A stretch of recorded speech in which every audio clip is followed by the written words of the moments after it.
কিন্তু আমি স্বাভাবিকভাবে আগে আপনার অনুমতি নিয়েই এই ধ্যান বা নাম স্মরণের পরে এটা করা হয়। এই দুটোর মধ্যে কি কোনো মানে অন্তর আছে? না, আগে বা পরে হ্যাঁ, কিছু সেরকম নেই? কিছু না, হ্যাঁ সেরকম আচ্ছা। কিছু, এটার পিছনে একটা খুব সাধারণ ভাব। অনেক সময় বসলে একটা আড়ষ্টতা হ্যাঁ, শরীর বিশেষে কারো হতে পারে, কম মাঝারি বেশি, সেই হিসেবে এগুলো করলে বেশ খানিকটা সতেজ হয়ে গেল। হ্যাঁ। তারপর এবার কেউ যদি, আমরা যদি নামে বসছি তখন দেখি হ্যাঁ স্বাভাবিকভাবেই একটা সতেজ ভাব, তরতাজা ভাবে বসছি, হুম, হুম। তাহলে তার জন্য আর দরকার নেই পরে আগে যে সময়।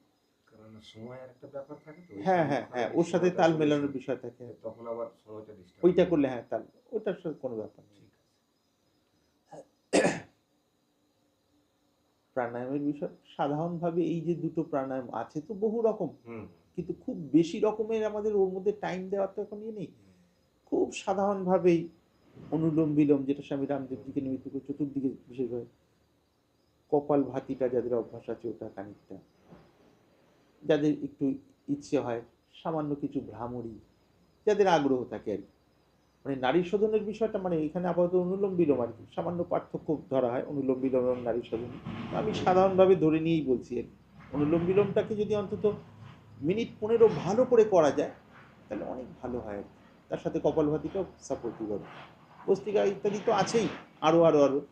তো খুব বেশি ওতে না গিয়ে যতটা শরীরটাকে ঠিক রেখে এর মধ্যে ডুবে যাই আর শরীর ঠিক রাখলো, আস্তে আস্তে আস্তে তুই আসল কাজটা কোনো, জীবনে তো সময় কম, তো সেই হিসেবে আর কি যখন সুবিধা করা যায় আর কি, কোনো অসুবিধা নেই। আর এই খাওয়া দাওয়ার ব্যাপারে মানে কিছু জিনিস যেমন ধরুন আমরা ইন জেনারেল জানি, যেমন হলুদ, যে কাঁচা হলুদ একটু খাওয়া ভালো, তাহলে কিছু জিনিস আমরা জানি, কিন্তু সবার ক্ষেত্রে তো সব জিনিস নাও হুম। হতে পারে, তাই না? সেইটা কীভাবে মানে বোঝা যাবে যে কতটা কি ইফেক্টিভ হচ্ছে? কিছু জিনিস যেমন বোঝা যায়, যেমন একটুখানি খাবার এদিক ওদিক হয়ে গেলে তার শরীর মনে একটা প্রভাবটা ইমিডিয়েট বোঝা যায়, ইমিডিয়েট মানে তার পরের দিনই হয়তো শৌচের ব্যাপারে বা অসুবিধা, হ্যাঁ হ্যাঁ হ্যাঁ একটু সমস্যা, এগুলো তো হ্যাঁ, বোঝা যায়। বটে কিন্তু কতগুলো জিনিস তো ইমিডিয়েট এফেক্ট নেই। হ্যাঁ, বটে। যদি সুঅভ্যাস যেগুলো তৈরি করার ফলে দীর্ঘমেয়াদী একটা এফেক্ট পাওয়া যায়, সেই লং টার্ম এফেক্টটা বোঝার জন্য মানে উপলব্ধিটা কিভাবে হতে পারে আর কি? এগুলো মানে মোটামুটি কিছু হিসেব আছে এগুলো, এগুলো আবার ওই অভ্যাস সাপেক্ষ এবং ওই যে বলছিলেন না যে অবজারভেশনের মাধ্যমে হ্যাঁ, বিভিন্ন কিছু, তো এগুলো আবার এই পথের যারা অভিজ্ঞ তাদের দীর্ঘদিনের অবজারভেশনের মধ্যে থেকে ফুটে ওঠা আর কি। আচ্ছা। তবুও ওপর ওপর সাধারণভাবে বলা যায়, কিছুটা বলা যায়, ব্যক্তি বিশেষত কম বেশি এদিক ওদিক হয়। গরম প্রধান ব্যক্তিত্ব বা নার্ভাস সিস্টেম যদি উষ্ণতা প্রধান থাকে, অর্থাৎ সূর্য স্বর প্রধান ব্যক্তিত্ব থাকে, সেই ক্ষেত্রে যে যে জিনিসগুলো গরম সে সে জিনিসগুলো থেকে যতটা কম নিয়ে আমাদের শরীরের ডায়েট চার্ট সাজানো যায় ততটা ভালো হয়। এক কথায় বলতে গেলে আর কি। শীতলতা প্রধান অর্থাৎ চন্দ্রস্বর প্রধান ব্যক্তিত্ব যদি থাকে, বেশিরভাগ সময় চন্দ্রস্বর থাকে 24 ঘন্টার মধ্যে যদি হিসেব করি, তার মধ্যে ওই শীতলতার বিষয়গুলো সেই তুলনায় একটু ওর সাথে তাল রেখে করা আর কি। কেন এদিকে চন্দ্রস্বর প্রধান, আবার শীতলতা সৃষ্টি করে, সেইগুলো যদি প্রচুর মাত্রায় নেওয়া হয় তখন শরীরে ঠান্ডা লাগার ধাত বা ওই দিকের বিষয় বেশি চলে যাবে, শ্লেষ্মা এই ধরনের সমস্যাগুলো আসবে আর কি। ওয়েট লসের একটা ব্যাপার মানে অনুভব করছি আর কি। হ্যাঁ, আচ্ছা এমনি শারীরিকভাবে তেমন কোনো সমস্যা হচ্ছে না, বরং আগের চেয়ে বেটার আছি, আচ্ছা কিন্তু কন্টিনিউয়াস একটা ওয়েট লস হয় আর কি। আচ্ছা, হাইট হিসেবে ওয়েট ঠিক আছে? না, সেটা তো ঠিক নেই, তা কমই কত, আছে। কতটা কম আছে মোটামুটি? অনেকটাই কম আছে, ধরুন হয়তো 10 কিলো এরকম কম। আচ্ছা আচ্ছা, মানে এটা কন্টিনিউয়াস কমছে। হ্যাঁ, একসময় কমছে। হ্যাঁ 64 ছিল, সেখান থেকে তো 53 54 এরকম চলে যায়। আচ্ছা, আহার বিশ্রামের ক্ষেত্রে কোনো রকম সুবিধা অসুবিধা কিছু পরিবর্তন? না, পরিবর্তন তো মানে ওই একদিনে তো আর হয়নি, যখন থেকে আমি ছেড়ি সেটা 12 বছর হয়ে গেছে। আচ্ছা আচ্ছা, 12 14 বছর মানে ধীরে ধীরে 2 বছর ধরে ছাড়া হয়েছে, একটা হুম, সার্টেন ডে এরকম কিছু নেই যে হ্যাঁ কালকে হ্যাঁ, থেকে ছেড়ে দিয়েছি। 2 বছর ধরে একটু একটু একটু একটু করে একবারই পরিত্যাগ করা হয়েছে। ফলে সেটার পরেও দেখছি এখন, যেমন ওই কিছু জিনিস প্র্যাকটিস হয়ে যদি গত দু হুম বছর ধরে যেমন কাঁচা হলুদ হুম হুম, সকালবেলায়, হ্যাঁ কতগুলো জিনিস খাওয়া হয়, তুলসী পাতা।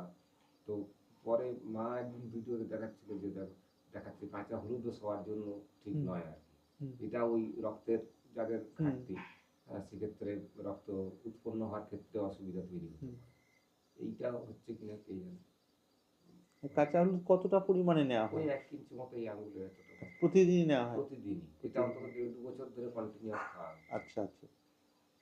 ওই তুলসী পাতা, কাঁচা হলুদ, মধু, সকালে এটাই প্রথমে আচ্ছা একটু খাওয়া হয় আর কি।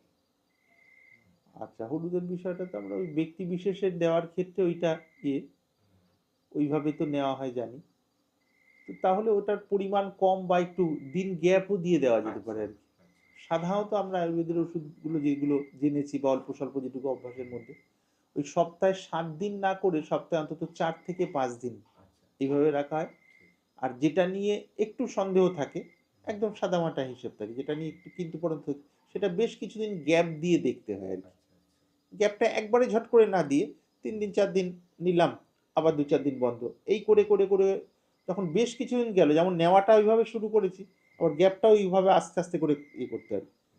তারপর অনেকটা দিন গ্যাপ দিলাম, আবার মাঝে মধ্যে একটু টাচে রাখলাম, বা পরিমাণটা যে পরিমাণ নিচ্ছি সেটাকে কম করতে করতে খুব হালকার মধ্যে রেখে মাঝে মাঝে নিচ্ছি আর কি। একটা হলো এইটা, এটা করলে দেখবো শরীরের মধ্যে টেন্ডেন্সি কোন দিকে যাচ্ছে এটা বুঝতে পারবো। আর ওই দিকে যেহেতু ওইগুলো বন্ধ হয়ে গেছে, আমিষের বিষয়গুলো বন্ধ হয়ে গেছে, এইদিকে বিষয়গুলো তো এইদিকে খানিকটা মানে চর্বি প্রধান কিছুটা ওটা তো দরকার শরীরে। এই কাঠবাদাম খাওয়া হয়, মানে যেগুলো কোলেস্ট্রল যুক্ত, হ্যাঁ, এগুলো ওই রকমই ছোলা, কাঠবাদাম, যেটাতে অনেক ধরনের। কিছুটা মেদ আসে, একদম মেদ না থাকলে ওটা আবার অনেক সময় হ্যাঁ, মেদটা কমে হ্যাঁ, যাচ্ছে তো হ্যাঁ, বোঝা যাচ্ছে। একটু মেদ দরকার আর কি, হ্যাঁ প্রয়োজনে আর কি। যাদের খুব বেশি মেদ তাদের পক্ষে ওটা ক্ষতিকর, মেদ তাদের হ্যাঁ কমানো দরকার, যাদের হ্যাঁ। কমে যাচ্ছে তখন একটু মেদ দরকার আর কি। তার কারণ মেদ ছাড়া মনের মধ্যে এক কথায় বলতে গেলে মনে আনন্দ স্থূল লেভেলে কখনোই আসবে না। হ্যাঁ, এইটা হচ্ছে কখনো কখনো। হ্যাঁ, দেখবেন জগতে বা সিনেমায়ও আমি দেখেছি, আমি ছোট মার সাথে মাঝে মধ্যে হাসি ঠাট্টা করতে গিয়ে তো বলি যে সিনেমায় দেখ এই ক্যারেক্টারটা দেখা যাচ্ছে খুব মোটা সোটা, মানে এক্সেসিভ হুম মোটা আর কি, হুম কমেডিয়ান আর কি। হুম তো বেশিরভাগ কমেডিয়ানরা মোটা কেন? তার হুম কারণটা কি? হুম হুম তার কারণটা কি, তার ভেতরে হাসির হুম প্রবৃত্তিটা ন্যাচারালি আছে। হুম এবার নাটকের ওই সিনেমা হিসেবে তাকে সেইভাবে রোল পেয়ে গেছে, সেটা তো আলাদা দিক আর কি। খুব বেশি যদি মোটা মানুষ হন, বিশেষ যদি কোনো বিকট কোনো অসুবিধা না থাকে, মোটামুটি একটা হাসি খুশির মধ্যে চলেন, বা যদি কোনো টাকা পয়সার যদি খুব বিষয়ের চিন্তায় ডুবে থাকেন আলাদা ব্যাপার। নর্মাল থাকলে তাদের চট করে খুব বেশি দুঃখী দেখা যায় না। হয়তো দুঃখী, রাগ, দেশ, জ্বালা, যন্ত্রণা বদ্ধ অবস্থায় আছে, কিন্তু একটা স্থূলভাবে একটা খুশি বা একটা হাসির ভাব। তার মূল কারণটা কি, ওই ফ্যাটই একটা লেভেলে ওই রকম ভাবে ইয়ে করে আর কি। দেখ, এমনি নিজের থেকে অসুবিধা অতটা মনে হয় না, কিন্তু যখন বারে বারে লোকে রিপিটেডলি বলে যে অনেকদিন পরে দেখছে, তারা বারে বারে বলছে যে চেহারা অনেক শুকিয়ে যাচ্ছে, কি ব্যাপার, এইটা বললে তখন আবার একটু নিজের মনে হয় তাই তো, তাহলে কি সমস্যা হচ্ছে। হ্যাঁ, একটু ওই ফ্যাটের বিষয়টা একটু দেখলে ভালো হয় আর কি। এগুলো কি পরবর্তীকালে কি একটা ড্রাইনেস যদি চলে আসে, হুম, তাহলে ওই ফিজিক্যাল লেভেলে যে আনন্দের ব্যাপারটা সেটা নামতে অসুবিধা হয় আর কি। ওইটা অসুবিধা হচ্ছে যে মাঝে মাঝে এটা তুলে দেয় যে তাহলে তো শরীরে কি ব্যাপার হচ্ছে, কেন তার কারণ কমে যোগ যাচ্ছে। তো একটা সমতা আর কি। হ্যাঁ যোগ হ্যাঁ কোনো হ্যাঁ। রুখা সুখা কৃচ্ছ সাধন উদ্দেশ্য নয় আর কি। হুম, হঠযোগের উদ্দেশ্য হলো যেন রাজযোগের উপযুক্ত শরীর স্নায়ুতন্ত্র তৈরি হয় আর কি। ফ্যাট কি ধরনের জিনিস মানে খেলে এটা হ্যাঁ, বলতে সেই ধরনের আর কি। যদি দুধ সহ্য হয়, দুধটা কমই খাওয়া হয় সেভাবে বা বলা দুধ যায়। এই ধরনের যদি কিছু হয় তাহলে ভালো হয় আর কি। গ্রামের দিকে যদি অন্য কিছু ঘি বা ওই দই আচ্ছা বা ওই টাইপের কিছু আচ্ছা আচ্ছা। একটু একটু শরীরে নিয়ে নিয়ে আর হ্যাঁ কি। হ্যাঁ হ্যাঁ। মানে আলটিমেটলি এত ঘাটতিটাকে আস্তে আস্তে পূরণ করতে হবে আর কি। হুম, পূরণ করলে তাহলে সমস্ত বিষয়গুলো ইয়ে হবে আর কি। ঠিক আছে। আমার তো ওঙ্কারেশ্বরে এত কৃষ্ণ সাধন হলো, মানে তখন ওই রক্তাল্পতা হয়ে গেল আর কি। ইয়ে রক্ত। ম্যালেরিয়া তো ছিলই, হুম, আর তার সাথে সাথে অ্যানিমিয়া হয়ে গেল আর কি। তারপর 4 বোতল রক্ত দিতে হলো। মানে ওই সময় ভাত ডাল তরি তরকারি, মানে মাছ মাংস ডিম রসুন পেঁয়াজ তো কিছু ছিলই না, ওগুলো তো অনেক আগে থেকেই বাদ। তারপরে এদিকে দুধ দই মাখন ঘি এগুলোর সাথে কোনো সম্বন্ধ নেই, কোনো ফল ফলারির সাথেও সম্বন্ধ নেই। সাধারণ ওই ধুদুলের তরকারি অথবা লাউয়ের তরকারি, ওই দুটোরই ঝোল পাল্টে পাল্টে আর কি। ওরম যদি বছরের পর বছর, আর প্রচণ্ড পরিশ্রম সারা দিনের আর কি। মানে শারীরিক যেমন সেবার ইয়েগুলো থাকতো আর কি, ঝাড়ু থেকে শুরু করে ঘন্টার পর ঘন্টা আর কি। আর তার সাথে ওই আসনে বসায়, মানে একটা সময় পর ধীরে ধীরে মানে শরীরের ওই এনার্জি এদিকেই হচ্ছে, কিন্তু সেই অনুযায়ী যাচ্ছে না ভেতরে আর কি। একটা সময় পর শরীর অসুস্থ হয়ে গেল আর কি। রক্তাল্পতার একটা জেনারেল মানে স্বাভাবিক হুম, একটা টেন্ডেন্সি আছে আমার। আছে। হ্যাঁ, আচ্ছা হিমোগ্লোবিন আচ্ছা। লেভেলটা কমই থাকে। রক্তাল্পতা মানে ওই হ্যাপাটাইটিস হয় না, হ্যাপাটাইটিস হ্যাঁ এ হ্যাঁ বি হ্যাঁ হয়, হ্যাঁ, এই ওই বিটা তো বোধ হয় ডেঞ্জারাস বলা হয়। হুম, তো এর একটা কতগুলো ক্যাটেগরি আছে, A2 ওইটা আছে, একবার ব্লাডে ধরা পড়েছিল। আচ্ছা আচ্ছা। মানে রক্তাল্পতা, মানে সেটা আমি ডক্টরকে জিজ্ঞেসও করেছিলাম। তো তারা বললেন যে এটা কিছু করার নেই, এটা জেনেটিক ব্যাপার, এটা আচ্ছা কোনো কিছু খেয়ে শুধরানোর ব্যাপার নেই। তাই নাকি? তো ওই কুলেখাড়া এই ধরনের জিনিসগুলো প্রায় বাড়িতে খাওয়া হয়। হুম। হ্যাঁ, মানে সবাই খায়, আমিও খাই। তো সেটা একটু হিমোগ্লোবিন লেভেল কমই থাকে দেখা যায় আচ্ছা। বরাবরই। তো সেই ক্ষেত্রে ওই হলুদটা খাওয়া ক্ষতি হচ্ছে কিনা সেটা বুঝতে পারছি হ্যাঁ, না। ওটা তো একটুখানি কড়া আর কি, ওর হুম, কাজটাও কড়া আর কি। হুম। হ্যাঁ, সেই ক্ষেত্রে আমার মনে হয় ওটার মাত্রাটাও কম, আর এইদিকে একটু আচ্ছা, গ্যাপ দিয়ে দিয়ে ঠিক, ঠিক, ঠিক। দেখা যেতে পারে আর কি। এবং হ্যাঁ, গ্যাপটা প্রথম দিকে অল্প অল্প করে, পরে একটু বেশি সময় গ্যাপ দেওয়া যেতে পারে আর কি। পরিশ্রমটাও কখনো কখনো একটু বেশি হয়। যেমন ওই যে সারাদিনের একটা ক্লান্তি থাকলো, তা সত্ত্বেও ওই যে বিকেল বেলায় ৪ কিলোমিটার হাঁটা হয়, হুম হুম। সেইটা আর কোনোদিনই কম করা হয় না। ওইটা ওই ৪ কিলোমিটারই হয়ে যায়। তখন কখনো কখনো এসে একটু ক্লান্তি ভাবটা থাকে। আচ্ছা আচ্ছা। হ্যাঁ, এগুলো আসলে ওই ইয়েতে ওই ভারসাম্যের উল্টো দিকে যাচ্ছে আর কি বিষয়গুলো আর কি। হুম। এইটাই এই ক্ষেত্রে আপনার বাধা আর কি, এক কথায় বলতে গেলে। মানে ওইখানে ওই ৪ কিলোমিটার না হাঁটলে আবার তখন মন থেকে ভালো লাগে না। হ্যাঁ, ওইটা মনের ফাঁদ আর কি। হ্যাঁ, এটাই মনের ফাঁদ আর কি। তখন মনে হয় মানে না, করলে বোধহয় আবার কেমন কি হবে। হ্যাঁ, সাধকের হলো ওইটাই কাজ আর কি। যে কোনো সময় যে কোনো জিনিস ধরতে পারি, যে কোনো জিনিস ছেড়ে দিতে পারি আর কি। নালে বুঝু বেঁধে গেছি কোনো জায়গায় আর কি। সেই জন্যই তো বৈষ্ণবের সাথে শাক্তের ঝামেলা। কোনো বৈষ্ণব, অ্যাভারেজ বৈষ্ণব শাক্তকে পছন্দ করেন না। আবার শাক্তরা অ্যাভারেজ শাক্ত বৈষ্ণবকে ভেতর থেকে পছন্দই করেন না আর কি। পথে মুখে যতই ভালো কথা বলেন, আসলে পছন্দ করতে কখনোই পারেন না, যেহেতু সবাই ফ্রেমানন্দী, ফ্রেমে হুম, হুম, আটকে হুম, থাকেন আর কি। হুম। কোনো নিরাকারপন্থী, কোনো সগুণপন্থীকে, সাকারপন্থীকে একদম ভালোবাসেন না ভেতর থেকে আর কি, একদম দুচ্ছাই করেন আর কি। আবার সগুণ সাকারপন্থী একদম নিরাকারপন্থীকে পছন্দই করেন না আর কি। পন্থী কিন্তু কেউই কিন্তু এটা হ্যাঁ, তত্ত্ববিদ নন, কেউই ইষ্টদ্রষ্টা নন, কেউই কিন্তু এদিকে তত্ত্বদ্রষ্টা নন, কেউই যথার্থ বৈষ্ণব নন, কেউই যথার্থ শাক্ত নন আর কি। সবাই পথের আর কি, পরিচয় দেওয়ার জন্য যারা দেন আর কি। তার কারণটা কি? তারা কোনো না কোনো ফ্রেমের মধ্যে আটকে গেছেন।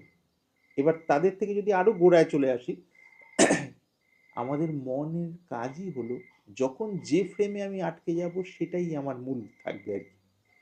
তো সেই জন্য কোন একজন মহাত্মা বলেছিলেন, এবং নিজেদের জীবনে দেখার সুযোগ হয়েছে খানিকটা আর কি, ঠিক কখন কোন নিয়মটা ধরতে হবে এবং কোন নিয়মটা ছেড়ে দিতে হবে সেটা বুঝতে হয় আর কি।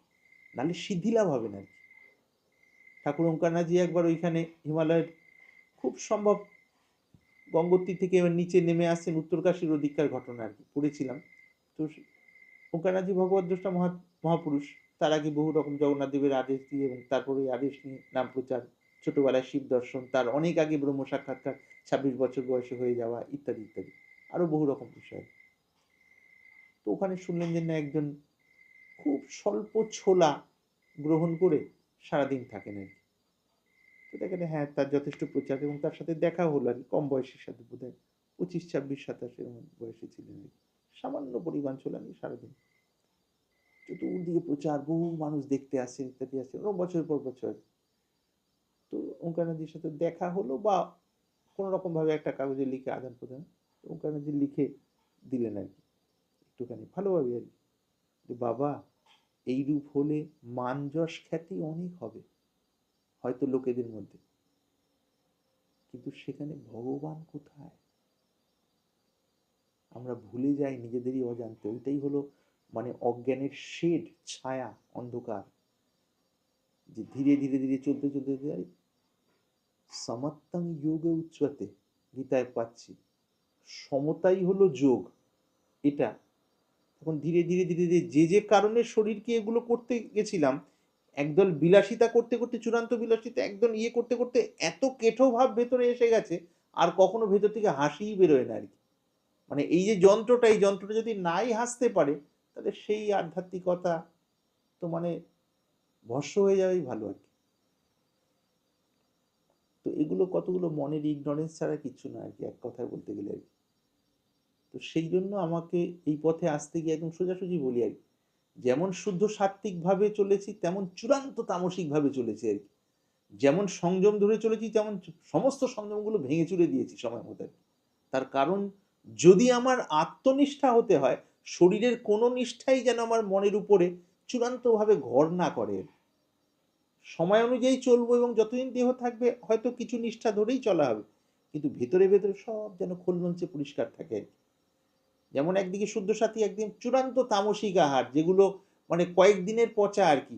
পচা মানে ওগুলো সাধারণভাবে পচাই ধরে, ফ্রেশ তো নয় আর কি। ওগুলো খেলেই ঘুম পায় আর কি, অলস ভাব আর কি। তো ওই টাইপের আরো বিভিন্ন রকম শারীরিকভাবে সে সময় সাময়িকভাবে লাভ হয়নি, ক্ষতি হয়েছে, কিন্তু আলটিমেটলি মন যে বিভিন্ন জায়গায় এবার বেঁধে বেঁধে বেঁধে বেঁধে বেঁধে বেঁধে অরিজিনাল যে নির্বিকল্প ভূমি, যেখানে কোনো রকম বন্ধ নেই, সেই জায়গায় যাওয়ার জন্য এগুলো সব প্রিপারেশন হয়ে গেছে। তো এগুলো মাথার উপরে গুরু থাকলে তখন বলে দেন যে এখন এইটা বাড়াবাড়ি হয়ে যাচ্ছে, এটা কম হচ্ছে এই জায়গাটায়। একসময় কুলদানন্দ ব্রহ্মচারীজি নিয়ম পালন করতে করতে গোসাইজি নিয়ম দিয়েছিলেন যে তুমি সপাক আহার করবে, এবং আহার যখন তৈরি করে খুব দিনের মধ্যে সাধারণত 2-4টে রুটি করতেন আর একটুখানি ডাল, ওইটাই দুপুর 3টে-4টের সময়, সারাদিনের মধ্যে ওইটাই আর কি। আর সেরকম কিছু না, হয়তো মিষ্টির শরবত দিনে একবার, ওটা অনেক দূরে জঙ্গলের মধ্যে গিয়ে তৈরি করতে। অন্যরা কেউ যদি দেখে নেন, সপাকাহার তো বটেই নিজের রান্না করা, অন্যরা কেউ দেখলে ওটা আর হবে না, ওটা আবার জলে বিসর্জন, আবার এরকম কঠোর নিয়ম করতে করতে করতে করতে এদিকে আসনে বসে মানে সারাদিনে প্রায় ঘন্টা 4 বোধহয় ঘুমাতেন, বা 3 ঘন্টা মতো ঘুমাতেন কম বেশি আর কি পরের দিকে। আর বিশেষ বিভিন্ন রকম দর্শন হচ্ছে, কুণ্ডলিনী জাগরণ তো হয়েই গেছে, এবং বহু রকম দর্শন শ্রবণ ইত্যাদি হচ্ছে আর কি। এবার হঠাৎ করে একদিন অনুষ্ঠান হয়েছে আশ্রমে, গোসাইজি বলছেন যে কুলদা আজকে তুমি আর রান্না করো না, এদের সাথেই, যেমন মনে পড়ছে বলছি, মূল বিষয়টা মনে আছে, আজকে সকলের সাথেই প্রসাদ পেয়ে নিও। এটা শুনে হঠাৎ যেন আকাশ থেকে পড়া, আরে সকলে মানে তুই তো সাধারণ, মানে একদম সোজা কথা বলতে পাঁচমিশালি, মানে দীক্ষা তো সবারই হয়েছে, কিন্তু লেভেল তো বিভিন্ন রকম, একদম বহির্মুখী আর কি, এনার কথা অনুযায়ী বহির্মুখী আর কি। আর এদিকে আমার 12 ঘন্টা, 13 ঘন্টা, 14 ঘন্টা, 15 ঘন্টা আসন হিসাব, কারোর সাথে কথা নয়, মৌন, ব্রহ্মচর্য ধারণ, জ্যোতি দর্শন অনেক আগে থেকে হচ্ছে, নাচ শ্রবণ অনেক আগে থেকে হচ্ছে, কুণ্ডলিনী জাগরণের ভেতরের অনুভূতি, তাছাড়াও আরো বহু রকম কিছু আর কি। এদিকে ওদিকে জানতে পাওয়া যায় অলৌকিক ক্ষমতার প্রকাশ অনেক আগে শুরু হয়ে গেছে ওনার বিষয়ে। তারপর আজকে বললেন আবার এদের সাথে খাওয়া আসে, এরা করছে বটে সবাই দীক্ষিত, কিন্তু মানসিক শুদ্ধতা নেই। যাক গুরুজি বলেছেন, আর কি করি, মানে ভেতর থেকে একদম শেষ হয়ে গেলাম আর কি, মানে অপারেশন না করেও অপারেশন হয়ে গেছে আর কি, এরকম টাইপের। তো খাচ্ছি, কোন রকম খাওয়াটা হলো, সবাই চলে গেছে, সবাই আনন্দ, আগেও আনন্দ পরেও আনন্দ, তার মধ্যে সত্য মিথ্যা মেলানো মেশানো, সব পাঁচমিশালি মানুষ যেমন হয়, এই একদম নিষ্ঠা। এবারে এসে চুপচাপ নিজের আসনে লিখছেন নিজের ডায়েরি, তারপরে একদম মুষড়ে পড়ে আছি, যেন ভেতর থেকে একদম নিস্তেজ, কি যেন আমার হয়ে গেছে। তো এই অবস্থা দেখে ওখানে বর্ণনা অদ্ভুত, ওটাজি বলছেন আর কি একসময়, বলে ওহে কুলদা শুনো, এইভাবে আর কি, কুলদানন্দ তো সংক্ষেপ, ওহে কুলদা শুনো, সার কথা এটা বলে, যে উদ্দেশ্যে তোমাকে এই নিয়মটি দেওয়া হয়েছিল সেটি সফল হয়েছে, কিন্তু তুমি ভেবে রেখেছো যে এই নিয়মটি নিয়েই সারা জীবন চলবে, কিন্তু তোমার গুরু তোমাকে যে অবস্থায় পৌঁছানোর জন্য নিয়মটা দিয়েছিলেন সেই কাজটি হয়ে গেছে। এখন নিয়মের যেটা প্রতিক্রিয়া আর কি, নেতিবাচক প্রতিক্রিয়া, সেটা তুমি অন্যদের থেকে নিজেকে আলাদাভাবে ভাবতে শিখেছো কেবলই আর কি। অথচ উদ্দেশ্য ছিল যে সবার মধ্যে যে সেই পরম আছেন, তার মধ্যে নিজের এই ব্যক্তি অহংকারকে বিলীন করে দেওয়ার। সেই ক্ষেত্রে কিছুটা শুদ্ধতা দরকার, সাত্বিকতা দরকার, সাহায্য করে সেই জন্য। এবার সেটার সাথে সাথে তার যে পার্শ্ব প্রতিক্রিয়া, মানে হ্যাঁ এইটা আর কি। কিন্তু তোমার মন এখন ওতে এত বেশি নিবিষ্ট হয়ে গেছে, আটকে গিয়েছে, এখন আর মানে যে গুরুর কাছ থেকে পেয়েছো তিনি বললেও ছাড়ছো না আর কি। বন্ধন তো এইগুলোই, এইটাই আর কি। তো যাদের ভেতরে ইয়ে থাকে সজাগ আর কি, গুরুদেব নিয়ম বলেছেন যে স্নান থেকে আসার পর এতটা ইয়ে করে, আবার গুরুদেব পায়খানা থেকে আসে, পায়খানা থেকে ধুতে, এই এদিকে ধুতে যাচ্ছি তো একটুখানি কোমরটা ধুয়ে আসি, না না না সময় নেই সময় নেই। যিনি এইটার উপরেই হয়তো বহু জায়গায় বহু মানুষকে বলেছেন, তিরস্কার করেছেন যারা এটা করেন, না বইটা নিয়ে বইটা নিয়ে, এই রে বই নিয়েছেন, এটা অপবিত্র যাচ্ছি আর কি। আগে কিন্তু এই অপবিত্র ছিলাম না, 3 বছর আগে নর্মাল ছিলাম, মাঝখানে ওই ভেতরে কালো ভূত ঢুকে গেছে, কালো ভূত দ্যাট মিনস ওই অজ্ঞান আর কি, সেটা একদম টোটাল বুদ্ধিটাকে টোটাল ক্যাপচার করে নিজের ভিতরে ভিতরে অনেক শুদ্ধ হয়েছি, কোমর পর্যন্ত ধুয়ে ধুয়ে প্রায় খানিকটা সরু হয়ে গেছে পাটাগুলো আর কি, ঠান্ডায় হাজা হয়ে গেছে, যাক এটা একটা প্রাপ্তি।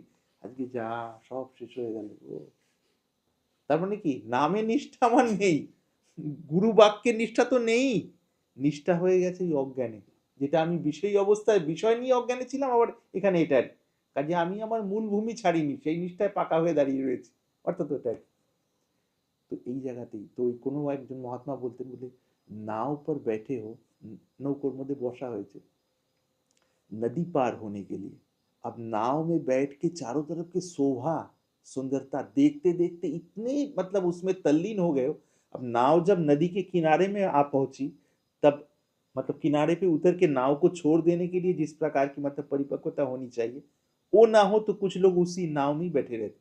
नहीं, ये तो बहुत बढ़िया, यहाँ से उतरना नहीं है। মানে নৌকা পেরিয়ে গেছে, নদী পেরিয়ে গেছে নৌকার মাধ্যমে, এখন আর নাবার কথাই ভুলে গেছি আর কি, নৌকা যেন ঘুরে বেড়ালেই ভালো হয় আর কি। তো এমন এমন অবস্থা আছে সাধনের, সেগুলো খুব কম দেখা যায়। মানে একটা অবস্থায় সাধনও ছাড়তে হয় আর কি, সাধন ছাড়লেই তবে সমাধিতে ঢোকা যায়। সেটা স্থূল টান থাকতে না, স্থূল টান যখন কেটে যায় কেবল সাধনের ওইটাই থাকে, ওইরকম অবস্থার সংকেত থাকে, আরো আরো বিভিন্ন রকমের। তো বুঝতে হয় এগুলো আর কি। তো সেই জন্যই বারবার করে ওই নামের নিষ্ঠাটা আর কি, এমনকি মনের শান্ততাকেও উপেক্ষা করে দিতে হয়। তার কারণ শান্ততা তো এই তিনটে গুণের উপরে আশ্রিত আর কি, আবার এদিকে তিনটে নারীর উপরে আশ্রিত আর কি, সূর্য চন্দ্র আর সুষুম্নার সাথে কম বেশি ওথাল পাতাল হবে আর কি, তাহলেই তত্ত্ব সাক্ষাৎকার হয় আর কি।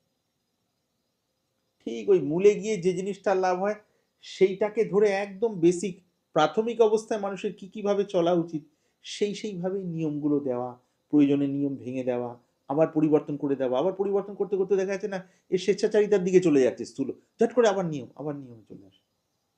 তো এইরকম করতে করতে করতে করতে করতে করতে একটা সময় ভেতরটা প্রকাশিত হয়। কত অদ্ভুত মানে কামের থেকে বাঁচার জন্য বলা হলো, আবার শিশুগণ তুমি এই কামের মধ্যেই থাকবে, না হলে কাম থেকে চলে গেলেই তোমার নিয়ম ভঙ্গ হলো আর কি। হ্যাঁ, কামের থেকে চলে আসলে নিয়ম ভঙ্গ, এটা তো পাইনি। ও পাওনি, তাহলে তুমি খুঁজে দেখো নিজের মতো করে, তাহলে এখানে আর আসার দরকার নেই। অর্থাৎ এখানে বলার উদ্দেশ্য হলো সব ক্ষেত্রেই আর কি, যখনই কোনো না কোনো ফ্রেমে ওই মনটা আটকে যাবে তখন বুঝতে হবে যে তার বৈরাগ্য আসলে নেই আর কি। নেই মানে সেই সূক্ষ্ম লেভেলে, স্থূল লেভেলে আছে, সূক্ষ্ম লেভেলে কি আমার তো ওটা উদ্দেশ্য ছিল না, আমার তো ভাস্বর যেটা শাশ্বত সত্য সেখানে জেগে ওঠা উদ্দেশ্য ছিল আর কি।